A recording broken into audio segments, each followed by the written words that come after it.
बिस्मिल्लाहिर्रहमानिर्रहीम। अस्सलाम वालेकुम। Welcome back.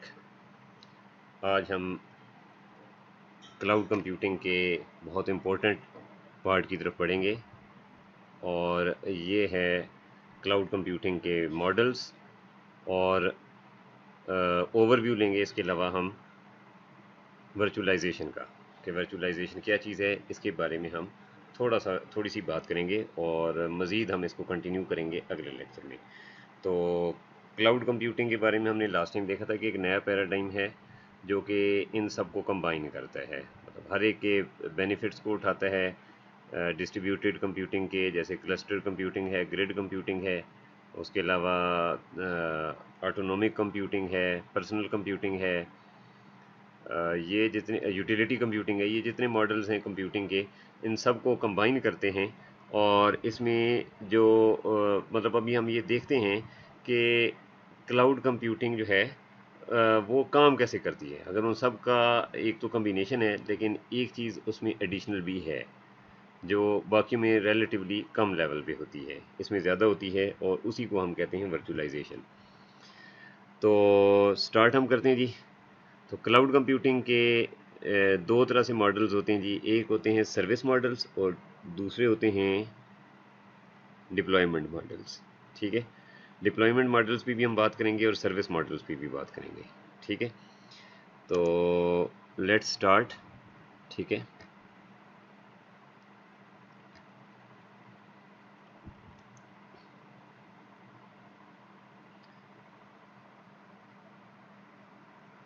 There are 3 service models and 4 deployment models. ठीक है,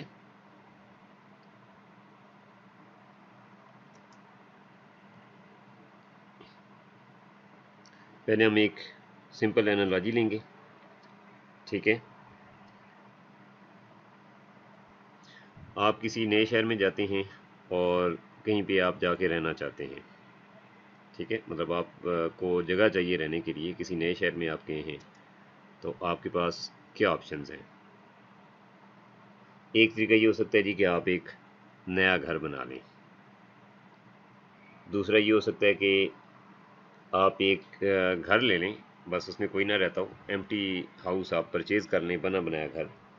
ठीक है, पहले में ये हो सकता है कि आपको प्लॉट चाहिए होगा, या जगह भी ये हो सकता है कि आप जगह भी ले लें और उसके ऊपर घर कंस्ट्रक्ट करवाएं, या आप प्लॉट ले लें और उसके ऊपर कंस्ट्रक्शन स्टार्ट करवा दें, यानी कि आपके पास बिल्कुल एम्प्टी प्लेस है, उसके ऊपर आप कंस्ट्रक्शन करेंगे। दूसरा ये है कि आप जब जाते हैं तो घर आपको ऑलरेडी बिल्ट घर मिल जाए।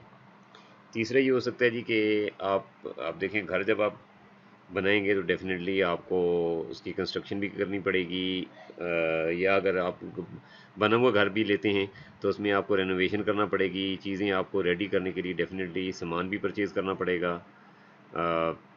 किचन का सामान आपको चाहिए होगा, लिविंग के लिए और चीज़ें चाहिए होंगी। ठीक है, और अगर आपके पास चीज़ें हैं भी तो उसको अरेंज करना पड़ेगा, and it will also take some effort and time. तीसरा तरीका ये हो सकता है जी कि आप होटल में चले जाएं। होटल में जब आप जाएंगे तो आपको ना तो कंस्ट्रक्शन करना पड़ेगी, ना आपको चीज़ें सेट करना पड़ेंगी, बल्कि आपको हर चीज़ मिल जाएगी और आप उसको जस्ट यूटिलाइज़ कर लेंगे। सपोज़ कि आप एक घर बनाते हैं।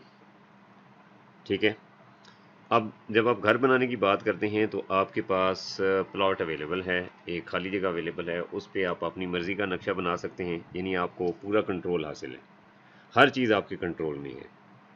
ठीक है, लेकिन इसमें मुश्किल चीज़ क्या है? मुश्किल चीज़ ये है कि ये सब आपको बनाना पड़ेगा, रिस्पॉन्सिबिलिटी लेनी पड़ेगी, पेन लेना पड़ेगा, टाइम लगेगा, इसमें एफ़र्ट लगेगी। फिर उसके बाद आपको डेफ़िनेटली जब आप ये काम करते हैं, फिर जैसे अभी आजकल जैसे कोविड का टाइम चल रहा है, तो इसमें क्या हो गया जी, बहुत सारे सिचुएशंस में आपको काम रोकना पड़ेगा। फिर आपको देखना पड़ेगा, हालात देखने पड़ेंगे, मार्केट्स बंद हो जाती हैं जी, मतलब और एसओपीज़ को फॉलो करना पड़ता है। इस तरह की चीज़ें जब आ जाती हैं तो इसका मतलब ये है कि कंट्रोल तो आपको आपके पास है, फ्लेक्सिबिलिटी आपके पास है, लेकिन प्रॉब्लम क्या है, अब आपको मेहनत बहुत ज़्यादा करनी पड़ेगी, इसमें टाइम भी लगेगा, इसमें एफर्ट भी लगेगी, इसमें और भी कॉन्स्टेंट्स हैं, हो सकता है कि पैसे भी ज़्यादा लग जाएं। दूसरा तरीका ये हो सकता है जी कि अब आप एक एम्प्टी हाउस ले लेते हैं। ठीक है, एम्प्टी हाउस जब आप ले लेते हैं तो अब हो सकता है कि आपको उस घर का डिज़ाइन मतलब हो सकता है इनिशियली आपको पसंद आ गया हो, लेकिन जब आप उसमें रहते हैं आपको फील होता है कि इसमें थोड़ी सी मॉडिफिकेशन की ज़रूरत है। तो थोड़ी सी मॉडिफिकेशन आप उसमें कर सकते हैं। ज़्यादा मॉडिफिकेशन अगर आप कहें कि नहीं जी एक कमरा है बस टोटली मैं उसको दरमियान से निकाल ही दूँ, तो शायद ये पॉसिबल ना हो। अदर हो सकता है ये आपको जो इसकी जो ये मॉडिफिकेशन है देयर आर केसेस के ये आपको नए घर बनाने से भी ज़्यादा महंगी पड़ जाए और घर भी आपका इनसिक्योर हो जाए।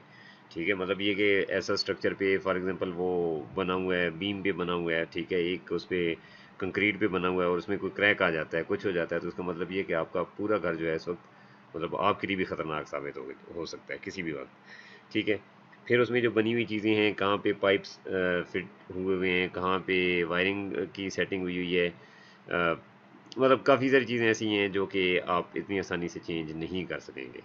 ठीक है, और वो आपका सुकून भी डिस्टर्ब हो जाएगा जिसकी वजह से आपने कंस्ट्रक्शन नहीं करवाई थी, तो आखिर में आप कहेंगे कि इससे बेहतर था मैं कंस्ट्रक्शन ही करवा लेता। तो किसी हद तक आप कस्टमाइजेशन कर सकते हैं, उतनी कस्टमाइजेशन नहीं कर सकते, लेकिन अब आपको हार्ड वर्क नहीं करना पड़ेगा जी, आप उसमें रह तो सकते हैं ना जाके, लेकिन स्टिल इसमें एक प्रॉब्लम है। इसमें एक प्रॉब्लम ये है कि आप जो हैं मतलब एक तो ये कि आप नए घर की तरह आप इसका आर्किटेक्चर नहीं चेंज कर सकते। दूसरी तरफ ये है कि आपको मतलब कुछ कंट्रोल तो मिल गया इसमें। ठीक है, मतलब ये कि आप अगर किसी जगह पे किराए पे जाके रहना शुरू कर देते हैं, फॉर एग्जांपल किसी जैसे होटल का की एग्जांपल आ रही है, उस पर भी हम बात करेंगे, तो उसकी तरह आपको सर्विसेज नहीं मिलेंगी, वो सर्विसेज आपको खुद जनरेट करनी पड़ेंगी। मतलब ये कि खाना तो आपको खुद ही बनाना पड़ेगा और सारी चीज़ें आपको खुद करनी पड़ेंगी। हो सकता है कि आप उस सिटी में कुछ दिनों के लिए गए तो डेफिनेटली ना आप कंस्ट्रक्शन करेंगे और ना ही आप घर खरीदेंगे, बल्कि आप क्या करेंगे, आप एक होटल में रहेंगे। तो जब आप कुछ दिनों के लिए अगर जाते हैं तो फिर तो आप होटल बहुत अच्छा आइडिया होगा, लेकिन अब आप मतलब अगर आप लंबे अरसे के लिए रहेंगे तो फिर तो डेफिनेटली आपको काफ़ी एक्सपेंसिव भी पड़ेगा। दूसरी बात यह है कि इसमें आप मॉडिफिकेशन नहीं कर सकेंगे, किसी किस्म की भी मॉडिफिकेशन, इवन आप एक दीवार में एक सुराख नहीं कर सकते। ठीक है, एक पत्थर आप अपनी जगह से नहीं हिला सकते। ठीक है, आप उधर रहने के पैसे देते हैं, उधर आप कंस्ट्रक्शन या इस तरह की कोई चीज़ नहीं कर सकते। ठीक है, तो ये आपका रेंटल मॉडल है। ठीक है जी, अब आप आएँ क्लाउड कंप्यूटिंग पे। ठीक है जी, अब आप सर्विसेज जो हैं वो अगर आप यूज़ करना चाहते हैं, ठीक है, आईटी डिपार्टमेंट वाले कहते हैं जी हमने वेबसाइट्स चलानी है, हमने कोई डिस्ट्रीब्यूटेड सिस्टम बनाना है, हमने कोई इंटरनेट सर्विसेज प्रोवाइडर का सेटअप लगाना है, आईएसपी हम अपना बनाना चाहते हैं, हम अपना डाटा सेंटर बनाना चाहते हैं, इस तरह का अगर काम करना चाहते हैं, तो अब आप क्या करेंगे।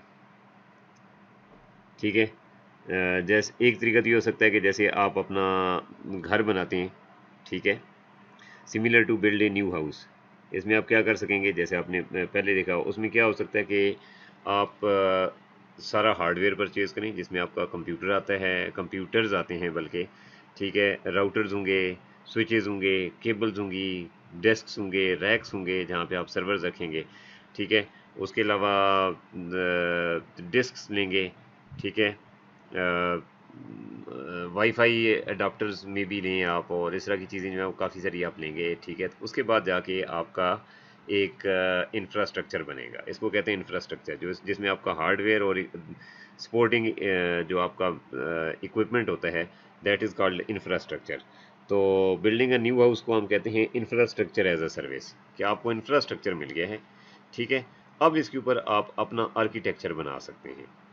ठीक है, मतलब इसमें इंफ्रास्ट्रक्चर जो है वो आर्किटेक्चर का पार्ट नहीं है, बल्कि आर्किटेक्चर जो है वो आपका वो कंप्यूटिंग पैराडाइम होगा, जो वो कंप्यूटिंग मॉडल होगा जो आप करना चाहते हैं। फॉर एग्जांपल आप डाटा सेंटर बनाना चाहते हैं, तो डाटा सेंटर के लिए जो आपको ऑपरेटिंग सिस्टम्स रिक्वायर्ड होंगे, जो लोड बैलेंसर्स रिक्वायर्ड होंगे, जो आपको ड्राइवर्स रिक्वायर्ड होंगे, जो आपको और इस तरह के कंट्रोलर सॉफ्टवेयर चाहिए होंगे, वो सारे के सारे आप खुद आप इस पे इंस्टॉल करेंगे। ठीक है, ऑपरेटिंग सिस्टम भी डालेंगे, उसके ऊपर फिर फर्दर सॉफ्टवेयर डालेंगे, वो जो करेंगे वो बाद में करेंगे। लेकिन आपको एक मतलब एक बना बनाया एक सिस्टम मिल जाएगा। ठीक है, एक सिस्टम की एक आपको पूरी एक लॉट मिल जाएगी। ठीक है, जिसको आपने डिप्लॉय कर दिया और आपने उसकी हार्डवेयर रिक्वायरमेंट्स पूरी कर दी। हार्डवेयर जब आपका रेडी है और उसके बाद अब उसके ऊपर आप सॉफ्टवेयर अब आप इंस्टॉल करना चाहते हैं और उसको मतलब कम्युनिकेट करवाना चाह रहे हैं आपस में, और उसके ऊपर आप डाटा सेंटर या कोई भी आईएसपी वेबसाइट आप चलाना चाह रहे हैं, होस्टिंग करना चाह रहे हैं, जो भी आप करना चाह रहे हैं, अब आप यहाँ से कर सकते हैं। ठीक है, इंफ्रास्ट्रक्चर आपके पास है, सॉफ्टवेयर आपने खुद डालना है।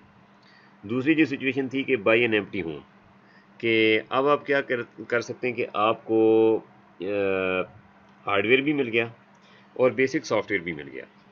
मिसाल के तौर पे आप एक ऐसा डाटा सेंटर बनाना चाहते हैं जिसके ऊपर आपको लिनक्स ऑपरेटिंग सिस्टम चाहिए सर्वर के लिए, और क्लाइंट्स के लिए लिनक्स ही के क्लाइंट सॉफ्टवेयर डिफरेंट अवेलेबल हैं, जैसे फेडोरा हो सकता है, जैसे रेड हैट हो सकता है, इस तरह के और आप ऑपरेटिंग सिस्टम सेंटोस हो सकता है।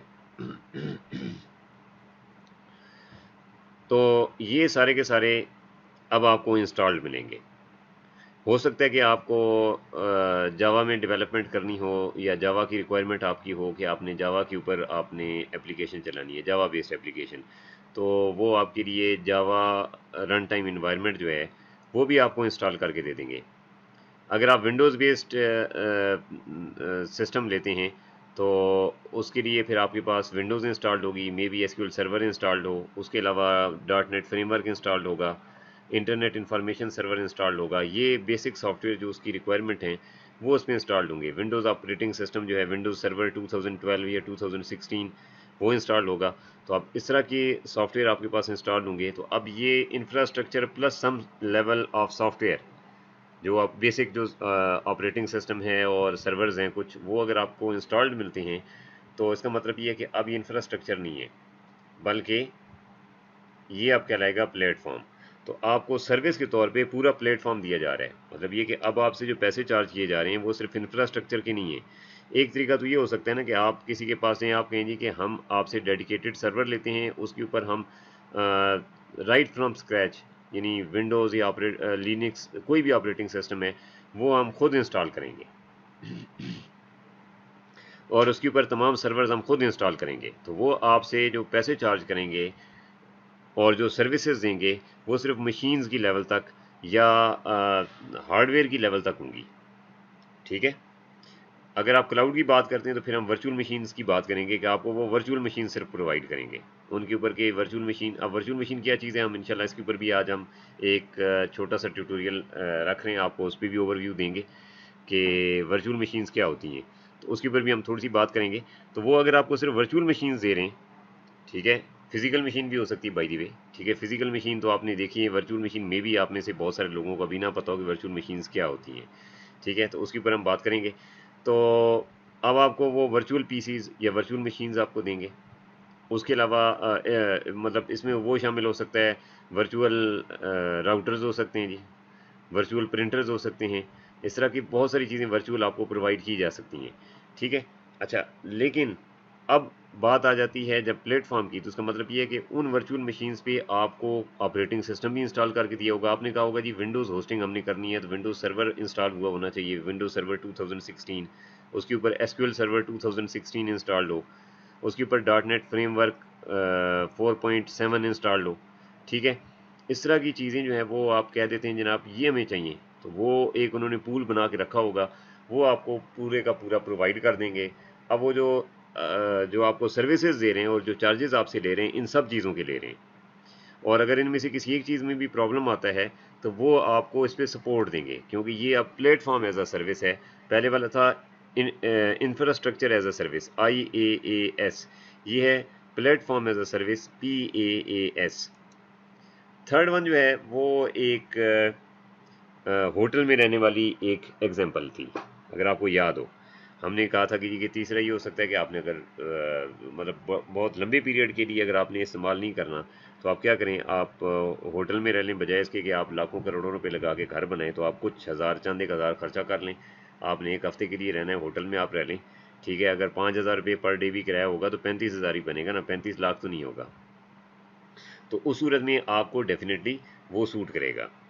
तो यहाँ पे क्या हो सकता है जी कि आप सॉफ्टवेयर इस्तेमाल करना चाहते हैं। फॉर एग्जांपल आप चाहते हैं जी कि आप कोई इमेज प्रोसेसिंग की एप्लीकेशन आप चलाना चाहते हैं, तो अब बहुत हैवी एप्लीकेशन है, और उसके लिए आप को अगर मशीन ख़रीदना पड़े, तो हो सकता है कि वो मशीन आपको 4 लाख रुपए की मिले, मतलब अगर आप कंप्यूटर लेना चाहते हैं, ऐसी सर्वर मशीन है जिसमें बहुत ज़्यादा कम्प्लेक्स किस्म के एल्गोरिदम चलाने हैं, आपने हज़ारों लाखों इमेजेस को आपने कंपेयर कराना है, उसके ऊपर चलाना है।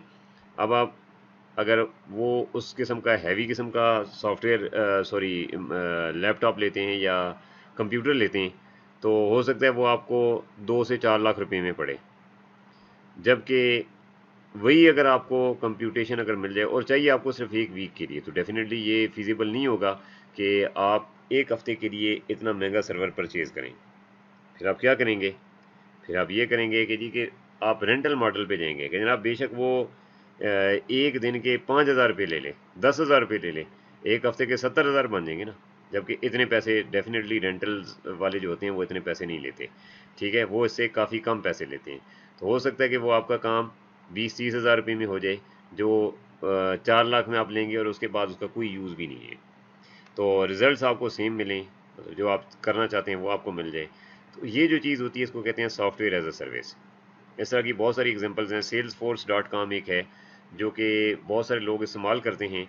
वो गूगल पे होस्टेड है जी, गूगल क्लाउड्स पे, आई थिंक, अगर मैं गलती पर नहीं हूँ तो वो गूगल क्लाउड पे होस्टेड है। और लोग जो भी वो उसको इस्तेमाल करना चाहते हैं शॉपिंग कार्ट बनाने के लिए, वो कहते हैं जी कि हम अपनी वेबसाइट एक ऐसी बनाना चाहते हैं जिसमें हम चीज़ें बेच सकें लोगों को। ऐसी वेबसाइट्स होती हैं जहाँ पे जैसे दराज.pk है, वो क्या करते हैं, वो अपनी प्रोडक्ट्स बेचते हैं लोगों को ऑनलाइन। तो अब अगर आपने इस तरह की प्रोडक्ट लेनी हो, वेबसाइट अगर आप बनवाना शुरू कर दें, तो हो सकता है 6 महीने में, साल में भी वैसी एप्लीकेशन ना बने। तो आप क्या करते हैं, आप उनको नॉमिनल से चार्जेस दें, अपना अकाउंट उस पर बनाएं और उनका बना बनाया सॉफ्टवेयर आप इस्तेमाल करें। ठीक है, उसमें जो कॉमन रिक्वायरमेंट्स हैं ना, तमाम जो सेल करने वाले जो इदारे हैं जो ऑनलाइन ट्रेड करते हैं, जो चीज़ें बेचते हैं, वो बिल्कुल उनके मेयार के मुताबिक बना हुआ है। तो उसमें कुछ हल्की फुल्की चेंजेस वो आपके लिए कॉन्फ़िगरेशन सेटिंग्स उन्होंने की होंगी, बहुत बड़े पैमाने पे बहरहाल आप उसमें चेंजेस फिर नहीं कर सकते। अगर आप कहें कि जी उसके साथ फॉर एग्ज़ाम्पल एम्प्लॉइज़ का रिकॉर्ड भी मैनेज हो जाए, या उसमें मतलब और कोई इस तरह की कोई चीज़, फॉर एग्जांपल किसी बैंक को आप इंटीग्रेट करना चाहते हैं उसमें, तो हो सकता है कि उसमें हो, आई डोंट नो। बट अगर उसमें नहीं है तो फिर आप ये नहीं कर सकते कि उसमें इंटीग्रेट कर सकें अपने तौर पे। तो अगर उसमें कोई बग आएगा तो वो बग जो है वो फिर उन्होंने ही ठीक करना है, इसमें आपके पास कंट्रोल नहीं है, आप सिर्फ उसके यूज़र हैं। ठीक है, तो यहाँ तक आपको बात अब समझ आ गई होनी चाहिए। 3 सर्विस मॉडल्स हैं: infrastructure as a service, platform as a service और सॉफ्टवेयर एज अ सर्विस। ठीक है, तो इंफ्रास्ट्रक्चर एज अ सर्विस में आप क्या करते हैं जी कि आप जस्ट एक यानी होस्ट कर लेते हैं अपने पास पूरा एक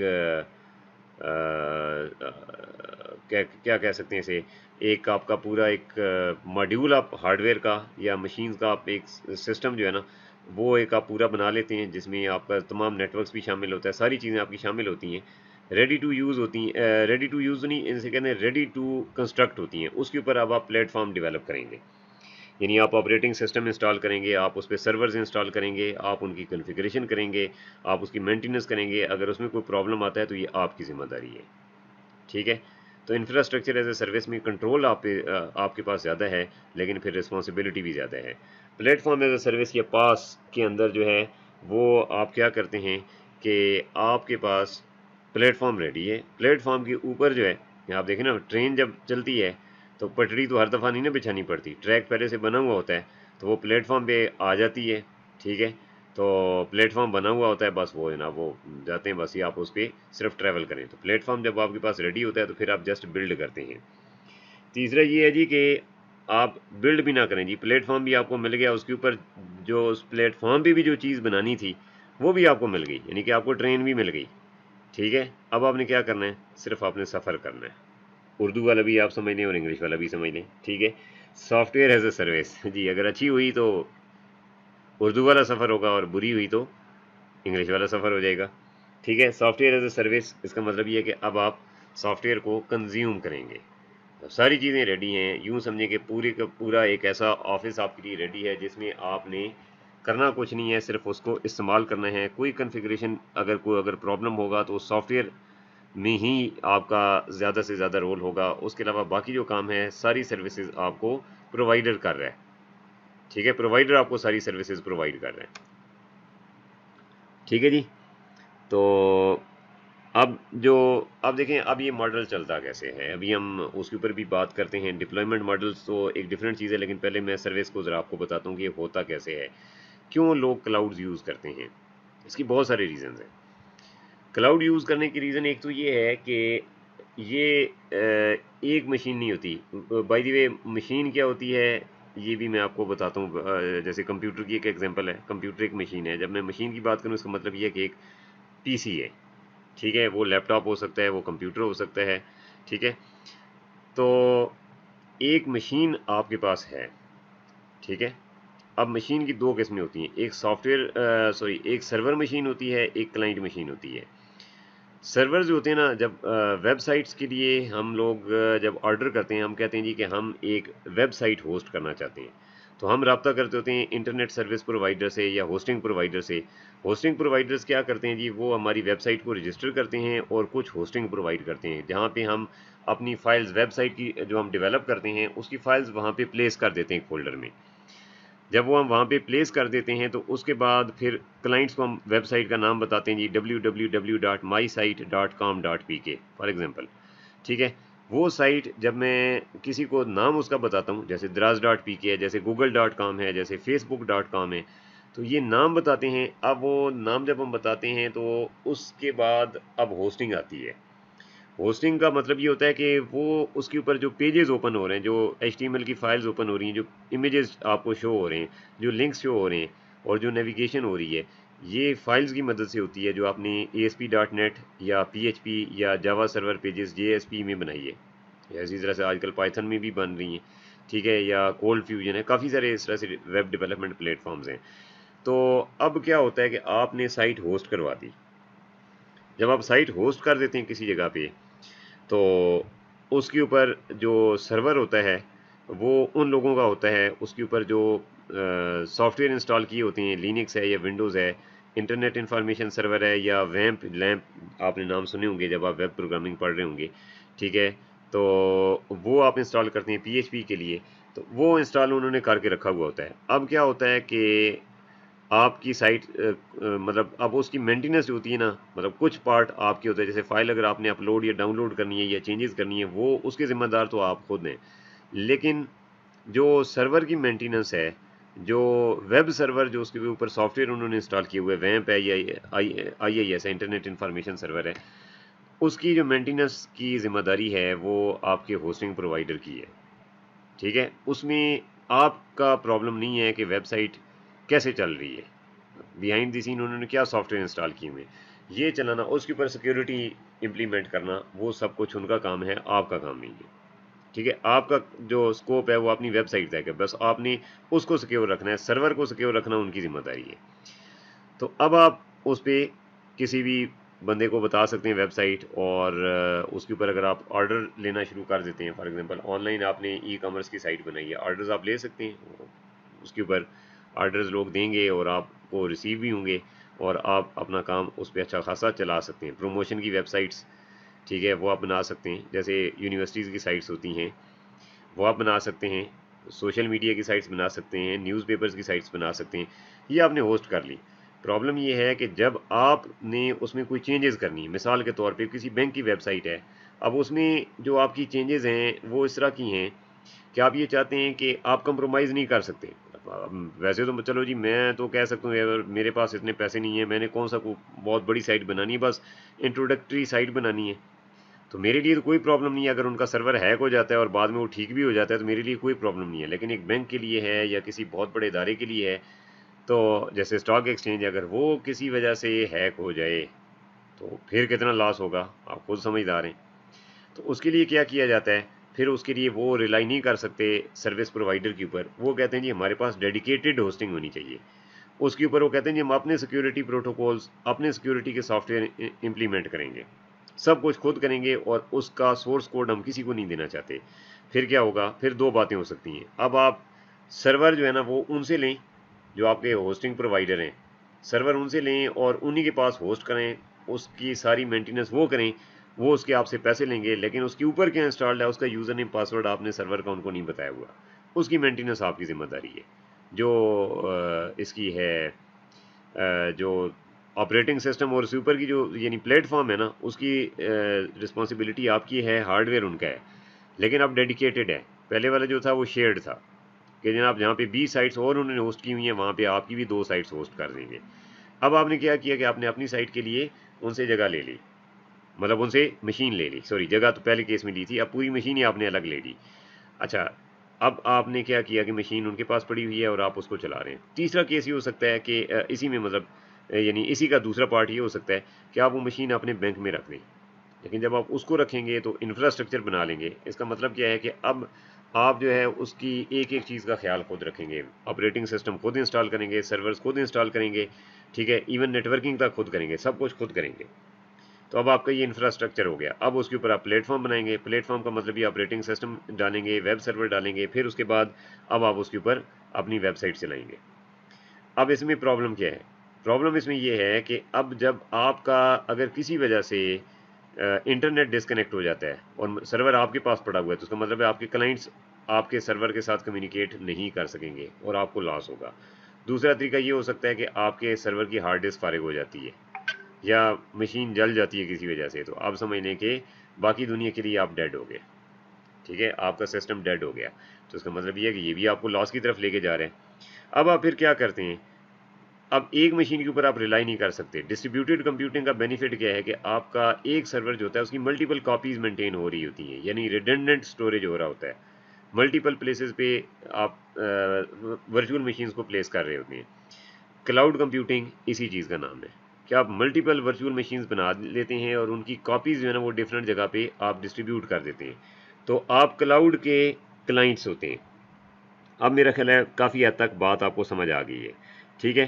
तो अब जो क्लाउड क्लाइंट्स होते हैं वो वेब ब्राउज़र्स या मोबाइल एप्लीकेशंस या इस तरह की और काफ़ी सारी चीज़ें हैं, ठीक है। वो आप उसको यूज़ कर सकते हैं, उसकी मदद से आप क्लाउड को इस्तेमाल कर सकते हैं। क्लाउड का बेनिफिट ये है कि आप जब अगर एक सर्वर डाउन हो भी जाता है तो उसकी एक और कॉपी मेंटेन हो रही होती है और उसका एक और सर्वर भी पड़ा होता है। एक नहीं, एक से ज़्यादा मशीन्स भी हो सकती हैं और वो सारे आपस में डुप्लीकेट होते हैं, ठीक है। डिस्ट्रीब्यूटेड सिस्टम की एक रियल अगर पिक्चर अगर आपने देखनी हो तो आजकल के दौर में क्लाउड कंप्यूटिंग है, ठीक है। सॉफ्टवेयर एज अ सर्विस की अगर आप बात करें तो इसमें क्या होता है जी कि आपने जैसे CRM है, कस्टमर रिलेशनशिप मैनेजमेंट के सॉफ्टवेयर हैं, ईमेल्स हैं जी, ईमेल सर्वर जो आपके होते हैं जी, मतलब अगर आप ईमेल सेंड करना चाहते हैं तो गूगल जो है वो आपको ईमेल सर्विसेज प्रोवाइड करता है, ठीक है। तो इसी तरह से अगर आप सेल्स फोर्स की मैंने एग्जांपल दी है, ठीक है। इसी तरह से और काफ़ी सारे ऑनलाइन स्टोरेज हैं जी, जैसे कॉन्टैक्ट सेवर्स होते हैं जो आपके मोबाइल कॉन्टैक्ट्स को सेव कर लेते हैं। तो इस तरह की काफ़ी सारी सॉफ्टवेयर एप्लीकेशंस हैं। वेदर सर्विसेज होती हैं जी जो आप यूज़ कर सकते हैं, परचेज़ कर सकते हैं। स्टॉक एक्सचेंज की सर्विसेज हैं तो वो आप यूज़ कर सकते हैं। वो सॉफ्टवेयर सर्विसेज होती हैं, वो आप परचेज़ कर सकते हैं और उनको अपनी वेबसाइट के अंदर इंटीग्रेट भी कर सकते हैं। प्लेटफॉर्म एज ए सर्विस की अगर आप बात करें तो इसमें आपके पास डिफरेंट डेटाबेसेस हैं, वेब सर्वर्स हैं, उसके अलावा और काफ़ी सारी चीज़ें हैं जी, जैसे सॉफ्टवेयर डेवलपमेंट किट्स हो सकती हैं, ठीक है। ऑपरेटिंग सिस्टम्स तक का लेवल या operating system plus some software जो है ना वो प्लेटफॉर्म है।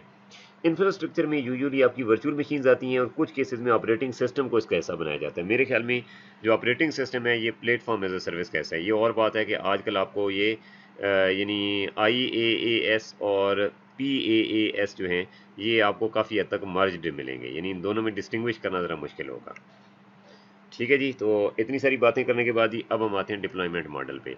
डिप्लॉयमेंट मॉडल जो हैं ये 4 हैं जी। पब्लिक क्लाउड, एक मतलब डिप्लॉयमेंट जो होती है क्लाउड्स, एक वो होते हैं जो पब्लिकली अवेलेबल क्लाउड्स होते हैं। पब्लिक क्लाउड्स होते हैं जी, प्राइवेट क्लाउड्स होते हैं, कम्युनिटी क्लाउड्स होते हैं और हाइब्रिड क्लाउड्स होते हैं, ठीक है। और ये वो होता है कि आपने इनको यूज़ कैसे करना है, इनको डिप्लॉय कैसे करना है, इनको एक्सेस कैसे करने हैं, इनको मेंटेन कैसे करना है, ठीक है जी। पब्लिक क्लाउड होते हैं ये वो वाले क्लाउड्स होते हैं जिनको आप एक्सटर्नल क्लाउड भी कह सकते हैं, ये मल्टी टेनेंट क्लाउड कह सकते हैं, यानी कि एक ऐसा प्लेटफॉर्म जिसको बहुत सारे लोग यूज़ करते हैं। आप इसकी एग्जांपल जो है वो अगर मैं दूं तो जो अमेज़ॉन वेब सर्विसेज है वो इटसेल्फ एक पब्लिक क्लाउड है कि उसको बहुत सारे लोग इस्तेमाल कर सकते हैं अपने पर्पसेस के लिए, यानी फर्दर जो है ना उसको अपने बिजनेसेस के लिए यूज़ कर सकते हैं। ठीक है, इसी तरह से अगर हम और इसकी बातें अगर करना चाहें, फॉर एग्जांपल हम कोई अपना एक डाटा सेंटर बना लेते हैं और उसके ऊपर जो है ना वो लोगों को एक्सेस देते हैं, बहुत सारे लोगों को एक्सेस दे देते हैं, तो that is called public cloud. ठीक है, पब्लिक क्लाउड के अंदर जो उसके करेक्टरिस्टिक्स हैं, एक तो ये है कि होमोजीनियस इंफ्रास्ट्रक्चर है। इसका मतलब ये है कि पूरे डाटा सेंटर के अंदर या जो भी आपने क्लाउड बनाया है, पूरे क्लाउड के अंदर जो इंफ्रास्ट्रक्चर है वो सेम होगा, यानी वर्चुअल जो आपकी हार्डवेयर जो उसमें यूज़ होगा वो हार्डवेयर तक सेम होगा। ठीक है, राउटर्स तक सेम होंगे। ठीक है, ईच एंड एवरीथिंग आप एक ही तरह की होगी, यानी कंपेयर, अगर सेम से मुराद ये नहीं कि एक ही कंपनी का होगा, यानी कंपेटेबल होगा। ठीक है, प्रोसेसर्स आपस में कंपेटेबल होंगे, जो बैंडविड्थ के जो मेजर्स हैं वो सारे के सारे कंपेटेबल होंगे, उसमें प्रॉब्लम नहीं आएगा। उसके बाद ही कॉमन पॉलिसीज़ होंगी, मतलब ये नहीं होगा कि एक सिस्टम पे और पॉलिसी चल रही है, एक हार्डवेयर एक एरिया पे एक नेटवर्क पे, ये एक बहुत बड़ा नेटवर्क आप इसको समझ लें। ठीक है, उसके बाद shared sources and multi tenant. ठीक है, इसके जो रिसोर्सेज हैं वो शेयर्ड होंगे। ठीक है, मतलब कि एक ही जगह से ही मेंटेन हो रहे होंगे, और ये रिसोर्स होंगे वो एक वक्त में अगर एक बंदा इस्तेमाल कर रहा है तो हो सकता है दूसरे वक्त में दूसरा बंदा इस्तेमाल कर रहा हो। लीज्ड रेंटल इंफ्रास्ट्रक्चर जी, लीज्ड होता है या रेंटल होता है, मतलब ये कि आप इसको पे एज यू गो, जैसे हमने लास्ट उसमें जिक्र किया था यूटिलिटी कंप्यूटिंग में, तो वो उसको हम यूज़ करते हैं इसमें। ठीक है, इकोनॉमिक्स फॉर स्केल जी, पे एज यू गो है तो उसका मतलब ये है कि अगर आप एक मशीन यूज़ करेंगे तो उसके एक मशीन के हिसाब से पैसे चार्ज होंगे, दो यूज़ करेंगे तो दो के हिसाब से चार्ज होंगे। तो पब्लिक क्लाउड जो हैं ये मतलब ये कि इनका मतलब एक कर्व है। ठीक है, जिसका नाम है जी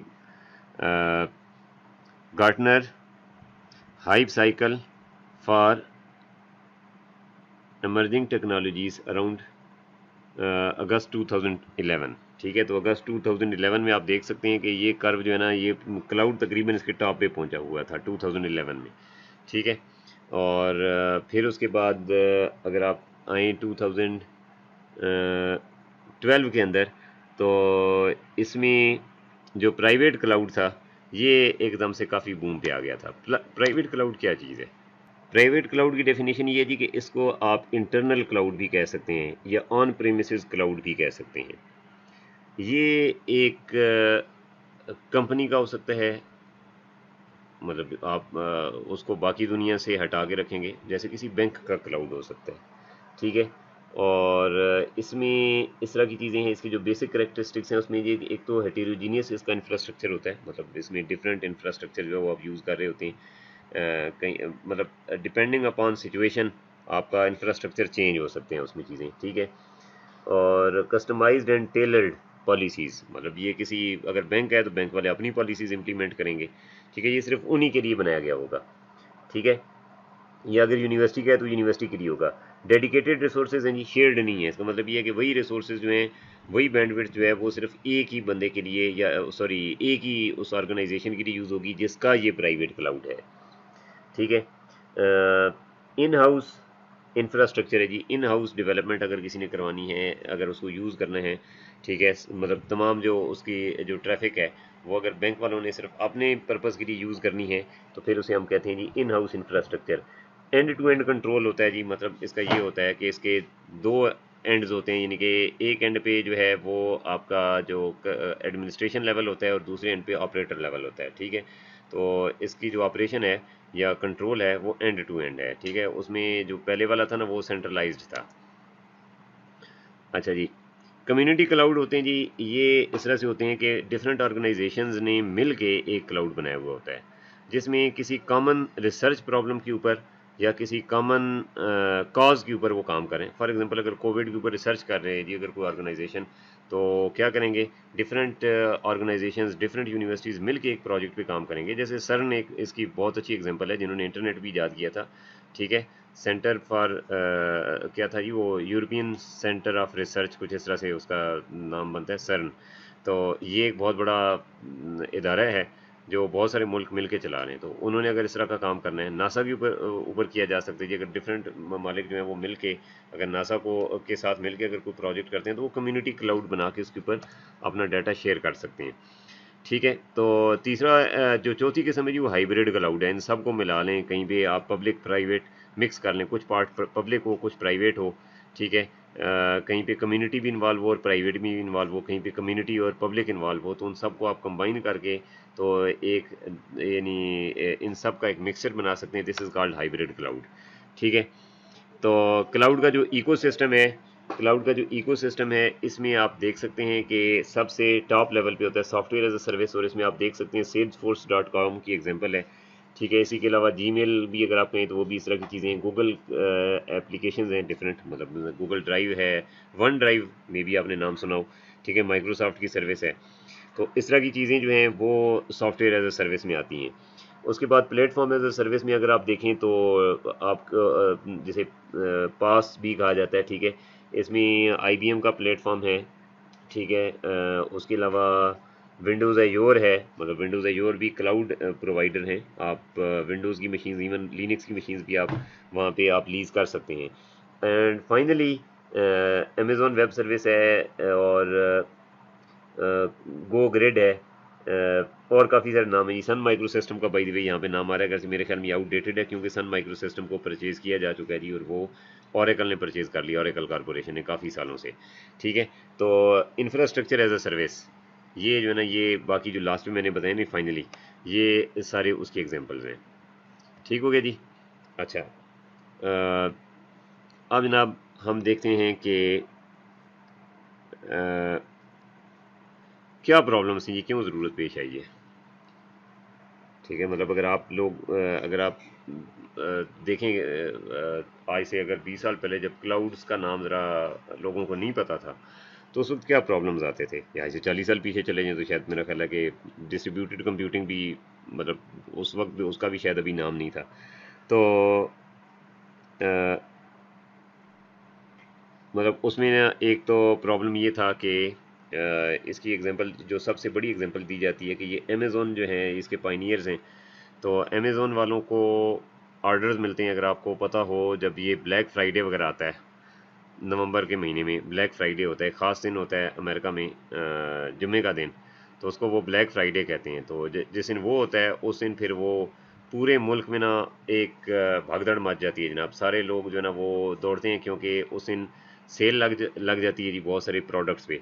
तो लोग बेतहाशा ना प्रोडक्ट्स खरीदना शुरू हो जाते हैं। तो बेशुमार ब्रांड्स वो सेल जो है ना वो अपनी लगाती हैं, और ऑनलाइन बुकिंग होती थी 2004-2005 के ज़माने में, मतलब उन्होंने स्टार्ट की। तो अब होता क्या था कि अमेज़ॉन के जो वेबसाइट थी, अमेज़ॉन क्योंकि बहुत बड़ी कंपनी है, आपने देखा होगा उनका स्टोर है जिसके ऊपर बुक्स भी परचेज़ की जा सकती हैं, जिसके ऊपर कुछ मतलब जैसे ईबे है, अमेज़ॉन है, अली बाबा, इस तरह के आपने नाम सुने होंगे। तो अमेज़ॉन जो है इनका पायनियर है।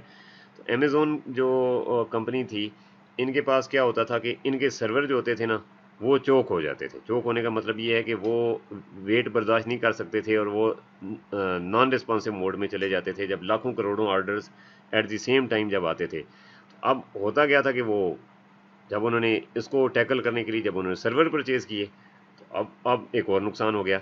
सर्वर्स उन्होंने जनाब लाखों डॉलर्स लगा के, यानी पाकिस्तानी करोड़ों में पैसे लगा के जब वो सर्वर्स परचेज़ किए, तो पता चला कि वो सर्वर्स साल के 1 महीने में या 1 हफ्ते में, स्पेशली ब्लैक फ्राइडे में या चलो क्रिसमस के दिनों में, वो टोटल जो है ना वो उनका यूजेज फुल होता है। उसके अलावा बाकी पूरा साल most of the servers idle रहते हैं। तो अब उन्होंने कहा जी इसका क्या हल किया जाए। तो फिर उन्होंने कहा कि जनाब ये जो पीक्स जो पहुंच रही थी, ठीक है, पीक कैपेसिटी को पहुंच रहे थे, बार बार जनाब उनके सर्वर्स चोक हो रहे थे, उन्होंने इसको अवॉइड करने के लिए सर्वर्स परचेज़ किए। तो फिर उनको बाद में ख्याल आया कि इस चीज़ को क्यों ना कमर्शलाइज कर दिया जाए। तो मतलब एक प्रॉब्लम ये था ना, तो इस प्रॉब्लम को सॉल्व अब इस तरह से किया उन्होंने कहा जी कि जो फारिग टाइम है उसको भी हम यूटिलाइज़ करें, और बाकी कंपनीज़ को हम ये सर्वर्स जो है ना किराए पे दे दें। जब हमें ज़रूरत होगी तो हम ले लेंगे, जब दूसरों को ज़रूरत होगी तो हम उनको नॉमिनल से चार्जेस देते रहेंगे। इस तरह से हमारे एक्सपेंसेस भी निकलते रहेंगे। ठीक है। तो ये आइडिया आया जी, यहाँ से एक कॉन्सेप्ट डेवलप हुआ क्लाउड कंप्यूटिंग का। ठीक है। अगरचे नाम शायद थोड़ा पहले से लिया जा रहा था, लेकिन उससे पहले किसी के माइंड में इस तरह की चीज़ नहीं थी। Lack of agility for IT infrastructure. IT infrastructure में ना मतलब बड़ी तेज़ी के साथ जब आपको डेवलप करना होता था तो वो डेवलप नहीं होता था। फॉर एग्जांपल एक कंपनी ने अगर सर्वर्स परचेज़ करने हैं तो सर्वर्स परचेज़ करने के लिए वो कोटेशंस मांगते थे पहले, और फिर जनाब बिडिंग होती थी, लंबा चौड़ा प्रोसीजर होता था, उसमें महीनों लग जाते थे और बिजनेस का लॉस होता था। ठीक है। IT maintenance cost for every company, IT की मेंटेनेंस कॉस्ट बहुत ज़्यादा होती थी। Usually suffered from hardware failure risk etcetera. Hardware failure risk भी होता था जी। ठीक है, मतलब कि हार्डवेयर फेल हो जाएगी, हार्ड डिस्क क्रैश हो जाती थी, कभी नेटवर्क फेल हो जाता था, कभी कोई और मसला हो जाता था। तो इस तरह के प्रॉब्लम जो हैं उसके लिए फिर मतलब एक कॉन्सेप्ट आया जी, एक मोटिवेशन भी बन गया। फिर उन्होंने कहा जी अब इन चीज़ों को तो हमने दूर करना है जी। ठीक है जी। एक जनाब उसके लिए जो सोल्यूशन आया जी, एक जो सॉल्यूशन थी, जो एक जो चीज़ जिसने थोड़ा सा लोगों को आइडिया दिया कि इंफ्रास्ट्रक्चर एज ए सर्विस जनाब, कि आप इंफ्रास्ट्रक्चर एज ए सर्विस दें जी, इसको एज ए सर्विस यूज़ करें। लेकिन ना आजकल जब आपको पब्लिक ट्रांसपोर्ट नहीं मिलती तो आपको बहुत सारे शेयर टैक्सी वाले मिल जाते हैं, कहते हैं जी बस 20-20 रुपये दें जी, फलां जगह पे आपको उतार देंगे। तो मतलब आपको एक शेयर्ड सर्विस मिल जाती है, ठीक है, जिसमें 2-4 लोग मिल के तो वो उसका अल्टरनेटिव जो है ना वो बना लेते हैं। तो उस वक्त में इंफ्रास्ट्रक्चर चाहिए था, लोगों को सर्वर्स चाहिए थे। तो इंफ्रास्ट्रक्चर एज ए सर्विस जब देना शुरू किया तो उन्होंने कहा जी एक तो ये तरीका है कि फिजिकल मशीन दें, दूसरा तरीका है वर्चुअल मशीन दें। तो वर्चुअल मशीन वाला जो आइडिया था वो वहाँ से फिर इमर्ज हुआ और फैलते फैलते फिर काफ़ी आगे ये फिर लोगों को बाद में पता चला, और आपको आज मैं दिखाऊंगा कि कितना इसका बेनिफिट है। ठीक है, तो यहाँ से फिर क्लाउड का कॉन्सेप्ट हुआ। अच्छा, इसमें भी कुछ था, but what makes all of these happen mainly. अच्छा जी, ये जब आपने किया इंफ्रास्ट्रक्चर एज अ सर्विस जब आया तो कौन सी चीज़ थी जिसने इसको हाईलाइट किया? तो that was virtualization. Virtualization virtualization में क्या होता है जी? वर्चुअलाइजेशन में इस तरह से है कि अब आप अपने आप को अमेज़न की जगह पे कंसिडर करें।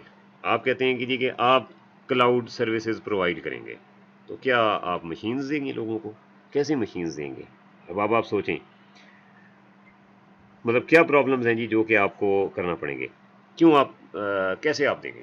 ठीक है, मतलब लोग काम करना चाहते हैं, बहुत सारे लोग काम करना चाहते हैं, उनको पता नहीं होता कि काम किया कैसे जाएगा। पहला तरीका ये है जी कि पहली बात ये है, सॉरी तरीका नहीं, पहली बात ये जो पहला प्रॉब्लम है वो ये है कि कोई बंदा आपसे कहेगा कि मुझे ना विंडोज़ सर्वर 2012 चाहिए। मैं क्लाइंट ऑपरेटिंग सिस्टम की बात नहीं करूँगा, मैं कहूँगा कि आप जब आप उनको सर्वर्स दे रहे हैं तो सर्वर ऑपरेटिंग सिस्टम की बात करें। एक कहते हैं जी मैं लिनक्स सर्वर चाहिए मुझे, मुझे जनाब उसका क्या नाम है, यूबंटू 14 चाहिए। एक कहता है मुझे यूबंटू 16 चाहिए। एक कहता है मुझे सोलेरिस का सर्वर चाहिए, सन सोलेरिस। और एक कहता है जी कि मुझे जो ना विंडोज सर्वर 2012 चाहिए। ठीक है, कोई और नाम लेता है, कोई और लेता है, कोई दूसरा ऑपरेटिंग सिस्टम चाहता है, कोई तीसरा ऑपरेटिंग सिस्टम चाहता है। कोई चाहता है जी कि मुझे जनाब 500 GB हार्ड डिस्क वाला सर्वर चाहिए, कोई कहता है जी मुझे 10 टेराबाइट वाला चाहिए। अच्छा, कोई कहता है कि जनाब मेरी जो नेटवर्क की बैंडविड्थ होनी चाहिए जी वो 10 Mbps हो, दूसरा कहता है मेरी 1 Gbps हो, तीसरा कहता है जी मुझे डेडिकेटेड लिंक चाहिए जनाब, चौथा कहता है कि जनाब मुझे इस तरह से चाहिए कि मुझे 4 मशीन चाहिए जी, एक ही बंडल में एक क्लस्टर चाहिए बना बनाया। ठीक है, मतलब कि वो रेप्लिकेट हो रहे हो डाटा, इस तरह से हो रहा हो। अब आप इन सारी चीज़ों को कैसे मैनेज करेंगे? फिर दूसरी चीज़ ये है कि एक वक्त में एक बंदे ने ऑपरेटिंग सिस्टम लिया विंडोज़ का, दूसरी मरतबा कहता है कि नहीं जी आप लिनक्स कर दें। है ना, क्लाइंट वन आपसे क्या कहता है जी, मुझे विंडोज 7 चाहिए। मैं एक एग्जांपल दे रहा हूँ, बाय द वे वैसे इधर विंडोज ऑपरेटिंग सिस्टम सर्वर होना चाहिए था, इधर कहता है जी मुझे लिनक्स सर्वर चाहिए। फिर उसके बाद क्या होता है जी, थोड़ा अब जनाब उनके लिए आप ये करते हैं जी कि आप फिजिकली मशीन तैयार करके रख देते हैं कि चलो ठीक है यार, जो विंडोज सर्वर के लिए आएगा, विंडोज़ वाला आएगा, उसके लिए विंडोज़ का सर्वर हमारे पास, उस पर विंडोज़ इंस्टॉल हमने करके रखी हुई है जी। हमने लास्ट वीक ही जनाब वो सदर वाइज टेक वालों से जनाब ये मशीन खरीदी थी, वो रख लेते हैं। अच्छा जी, और ऐसे ही ना 4 मशीन्स बना लेते हैं, जो विंडोज़ वाला आएगा उसको विंडोज़ की मशीन टकरा देंगे, मतलब उसको विंडोज़ की मशीन पे होस्टिंग देंगे। इसका मतलब ये नहीं कि हम उसको यानी मशीन ही दे देंगे, हम उसको यानी लीज़ पे देंगे। ठीक है, दूसरा जो लिनक्स वाला आएगा उसको दे देंगे। प्रॉब्लम क्या है, अब यही 2 क्लाइंट्स की एग्जांपल ही आपके लिए काफ़ी होगी, आपकी सरदर्दी के लिए। कुछ दिनों के बाद ये कहता है जी मुझे अब इसके साथ ये भी चाहिए। ठीक है जी, मतलब कि मुझे लिनक्स चाहिए था, तो आप जनाब उसके साथ मुझे लिनक्स पहले एक मशीन जो थी उस पर 500 GB की डिस्क चाहिए थी, दूसरी पे आप मुझे लिनक्स का फलां वाला फॉर एग्जांपल सेंट ओएस चाहिए और उसके ऊपर 2 टेराबाइट की हार्ड डिस्क चाहिए, मुझे नेटवर्क अब इतना चाहिए। दूसरा कहता है जी मुझे विंडोज़ 10 चाहिए या विंडोज़ सर्वर 2016 चाहिए, उसके साथ एसक्यूएल सर्वर भी चाहिए। एक चाहिए जी जिसके ऊपर माई सीक्वल इंस्टॉल्ड हो, एक चाहिए जिस पे ओरेकल इंस्टॉल्ड हो। जी मैं इन सबको जनाब सिर्फ क्या करना चाहता हूँ, चला के देखना चाहता हूँ। जी मेरा शौक है जी, मेरे पास पैसे बहुत हैं, बस मैं ये काम करना चाहता हूँ। ठीक है, या जी मैं जनाब इमेज प्रोसेसिंग की एप्लीकेशन चलानी है जी, इसको ऐसा कर दें जी इस पर ग्राफिक अडाप्टर जो है वो बड़ा स्ट्रॉन्ग सा लगा दें। अब आप क्या करेंगे, गड़बड़ हो गई ना। कितने आप मशीन्स में कितनी मशीन्स आप बना के रखेंगे, पहले कुछ और चाहिए होता है, बाद में उसी बंदे को कुछ और चाहिए होता है। तो अब ये काम तो अब आपका पहले से, अगर आप प्री इंस्टॉल्ड रखेंगे फिजिकल मशीन्स तो भी प्रॉब्लम है। ठीक है, ऑपरेटिंग सिस्टम ही कोई तब्दील कराता है, कोई क्या तब्दील कराता है। दूसरा तरीका ये हो सकता है जी कि आप वर्चुअल मशीन्स बना के रख लें, वर्चुअल पीसीज भी आप बना सकते हैं। लेकिन अगर आप पहले से तैयार रखेंगे, कितने आप तैयार रखेंगे, तो मतलब आप हर किस्म की तो मशीन ही ना बना सकते, एग्जॉस्टिव किस्म की जी, जिसको एक ऐसी मशीन जिसको 4 GB रैम चाहिए, तो ठीक है, मतलब कि एक ऐसा विंडोज़ सर्वर 2016 4 GB रैम वाला, एक आता नहीं जी मुझे 32 GB रैम वाला चाहिए।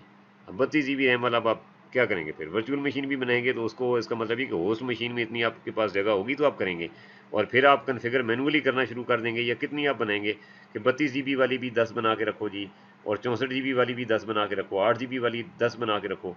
अब आपको क्या पता कि 8 GB वाली कितनी आएगी रिक्वेस्ट। अब हो सकता है 4 GB वाली बार बार आ रही हूँ, 8 GB वाली एक भी ना आ रही हो, तो फिर आप फंस गए। तो इसका मतलब ये है कि आप इस लॉक में फंसे रहेंगे, आप इससे निकल नहीं पाएंगे। 3 GHz वाला प्रोसेसर चाहिए, 2 GHz वाला प्रोसेसर चाहिए। ठीक है, अच्छा जी, इसके अलावा रैम की स्पीड भी वो भी होती है। फिर उसके बाद सॉलिड स्टेट ड्राइव चाहिए, साटा चाहिए, बहुत सारे प्रॉब्लम्स हैं, there are bunch of problems. तो क्या करेंगे जी, अब आप क्या करेंगे जी, अब आपने क्या करना है कि आप सबसे पहले तो आप ये देखेंगे जी कि वर्चुअल मशीन्स आपने बनानी है, वर्चुअलाइजेशन आपने करनी है। वर्चुअलाइजेशन क्या चीज़ है, वर्चुअलाइजेशन एक फिजिकल चीज़ का आपको इल्यूजन देती है, यानी वो रियल चीज़ रियली वो एग्जिस्ट नहीं करती, फिजिकली वो एग्जिस्ट नहीं करती, लेकिन आपको लगता है कि वो एग्जिस्ट करती है। ठीक है, जैसे यहाँ पे एग्जांपल दी हुई है जी कि अब आप अगर वाइट हाउस जो है वो अगर आप देखना चाहें जी, उसका वर्चुअल टूर लेना चाहें, मतलब फिजिकली आप नहीं जा सकते, लेकिन अगर आप देखना चाहते हैं जी उसके अंदर क्या कुछ है, अंदर जाके कैसे फील होता है, तो आप वर्चुअल टूर ले सकते हैं जी। ठीक है, इसी तरह से वर्चुअल फ्लाइट आप ले सकते हैं जी। फ्लाइट सिमुलेटर के नाम से एक सॉफ्टवेयर, एक गेम आया करती थी, उसमें आपको बाकायदा जहाज़ का कंट्रोल पैनल आपके सामने होता था, ऐसे लगता था जैसे आप जहाज़ उड़ा रहे हैं। ठीक है, तो आप ये वाला काम जो है ना वो कर सकते हैं। ठीक है, तो कंप्यूटिंग पॉइंट ऑफ व्यू से आप फिजिकल मशीन की बजाय आप वर्चुअल मशीन बनाएं। इसकी एक एग्जांपल आपके पास जावा वर्चुअल मशीन है जी, जो कि कंपाइल्ड जावा प्रोग्राम्स को चलाती है। जो आप प्रोग्राम चलाते हैं ना, कहते हैं जी कि ये प्लेटफॉर्म इंडिपेंडेंट है, या क्या ऐसे कहते हैं जी प्लेटफॉर्म न्यूट्रल है, कि आप विंडोज़ पे कंपाइल करें और उसके बाद आप लिनक्स पे भी रन करें और सोलारिस पे भी रन करें और मैक ओएस पे भी रन करें। ठीक है, सब जगह पे चलेगा। ठीक है, यही तो उसका कमाल है कि प्लेटफॉर्म इंडिपेंडेंट है। अब वो कैसे मुमकिन होता है भाई, दरमियान में आपको एक सॉफ्टवेयर इंस्टॉल करना पड़ता है जिसे जावा वर्चुअल मशीन कहते हैं। वो मशीन जो होती है वो प्लेटफॉर्म डिपेंडेंट होती है, मतलब वो विंडोज़ की जो जावा वर्चुअल मशीन है वो लिनक्स के ऊपर नहीं चलेगी और लिनक्स वाली विंडोज़ पे नहीं चलेगी। लेकिन वो इंस्टॉल्ड अगर आपको मिल जाए तो अब आपका प्रोग्राम, आप डेवलपर हैं, आप जावा वर्चुअल मशीन तो नहीं बना रहे ना, आपको बस वो मिल गई, आप वो चला लें। आप उसके बाद आप विंडोज़ में कंपाइल करें, रन आप लिनक्स में करें, लिनक्स में कंपाइल करें, आप लिनक्स में भी रन भी कर लें और विंडोज़ में भी रन कर लें। तो ये काम आप कर सकते हैं जी जावा वर्चुअल मशीन के अंदर। ठीक है, जावा वर्चुअल मशीन के 3 कंपोनेंट्स होते हैं। एक क्लास लोडर होता है, आप क्लास फाइल एक बनाते हैं, कंपाइल करते हैं ना जावा डॉट जावा फाइल को, तो डॉट क्लास फाइल आउटपुट के तौर पे आती है। फिर उसके बाद जब आप उसको रन करते हैं तो आप जावा की कमांड देते हैं, डायरेक्ट फाइल का नाम नहीं लिखते। जावा स्पेस फाइल का नाम आप लिखते हैं और रन करते हैं तो जावा की फाइल रन हो जाती है। तो अब वो क्या होता है जी, अब आपकी जावा वर्चुअल मशीन जो होती है ना, उस फाइल का एक उस सॉफ्टवेयर के अंदर, जावा वर्चुअल मशीन के अंदर एक क्लास लोडर होता है। वो उस क्लास, आपकी जो क्लास का नाम आप लिखते हैं उसको लोड करता है, अगर उसे ना मिले तो एरर दे देता है। क्लास को लोड करने के बाद क्लास वेरीफायर एक सॉफ्टवेयर होता है। ठीक है, उसी का कंपोनेंट होता है, वो उसको वेरीफाई करता है। और उसके बाद रन टाइम इंटरप्रेटर होता है जो कि उसको लाइन बाय लाइन उसकी रीड करके तो उसको एग्जीक्यूट करता है। इसी वजह से जावा का प्रोग्राम जो होता है रिलेटिवली स्लोअर होता है। इसमें फिर हेल्प करने के लिए just in time compiler JIT compiler use किया जाता है, जो कि थोड़ा सा उसको उसकी स्पीड को इन्हांस करता है। अदरवाइज़ ये C++ के मुकाबले में स्लोअर होता है। ठीक है, जावा वर्चुअल मशीन का ये स्ट्रक्चर है जी। आप जावा प्रोग्राम जब आप रन करते हैं तो JVM आपका लोड होता है, उसमें जावा का आपको बिल्ट इन जो लाइब्रेरीज होती हैं जिसको जावा API क्लासेस कहा जाता है वो होती हैं। फिर क्लास लोडर होता है, और उसके अलावा आपके बाइट कोड जिसे आप कहते हैं जो आपका कोड होता है, ठीक है, वो उसमें ये चीज़ शामिल होती है। फिर उसके बाद जावा इंटरप्रेटर होता है, और फाइनली आपका होस्ट सिस्टम होता है जिसके ऊपर आपका ये प्रोग्राम रन होता है। ये इसी तरह से आप अगर देखें तो चाहे लिनक्स हो, विंडोज़ हो, मोबाइल एप्लीकेशन हो या वेब ब्राउज़र हो, सब पे सेम चीज़ है। जावा प्रोग्राम जो होता है वो आपका जावा वर्चुअल मशीन पे रन होता है, डायरेक्टली रन नहीं होता। इसी वजह से इसको जावा प्लेटफॉर्म कहते हैं। तो वर्चुअल मशीन के बारे में हमने आज बात की, ठीक है। ये आप देख सकते हैं, आपने कंपाइल जब आप कंपाइल करते हैं, कंपाइल करने के बाद आप उसको उठा के कहीं भी लेके चले जाते हैं, ठीक है। आप जब जावा की क्लास फाइल बनती है उसको आप कहीं पर भी उठा के ले जाते हैं।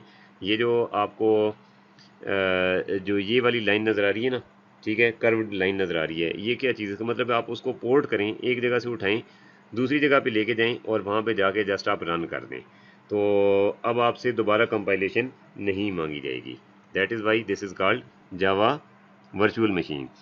इसी यही हाल किसी हद तक डॉट नेट फ्रेमवर्क का भी है, जो माइक्रोसॉफ्ट की प्रोडक्ट है। जैसे C#, visual basic dot net है, ठीक है, VB डॉट नेट। इनमें अगर आप कोड करते हैं तो इन ये भी चलते हैं। जो उसका जावा का बाइट कोड होता है, इसका कंपाइल होने के बाद जो सोर्स कोड कंपाइल होता है तो ये बनता है माइक्रोसॉफ्ट इंटरमीडिएट लैंग्वेज, MSIL। ये वही बाइट कोड की तरह की चीज़ है, लेकिन ये सिर्फ डॉट नेट के लिए है, वो जावा के लिए था। फिर उसके बाद उसी तरह से आप इसको भी रन कर सकते हैं, ठीक है जी। तो ये दूसरी वर्चुअल मशीन है, ठीक है जी। तो आज के लिए यहाँ तक ही, फिर हम इंशाल्लाह वर्चुअलाइजेशन ओवरव्यू और बाकी चीज़ें जो हैं वो अगली क्लास में करेंगे। आज तक के लिए इतना। अगर किसी को कोई प्रॉब्लम है तो आप कमेंट्स में पूछ सकते हैं जी। ठीक हो गया जी। इंशाल्लाह अगली वीडियो में मुलाकात होती है। ओके जी, अल्लाह हाफिज़।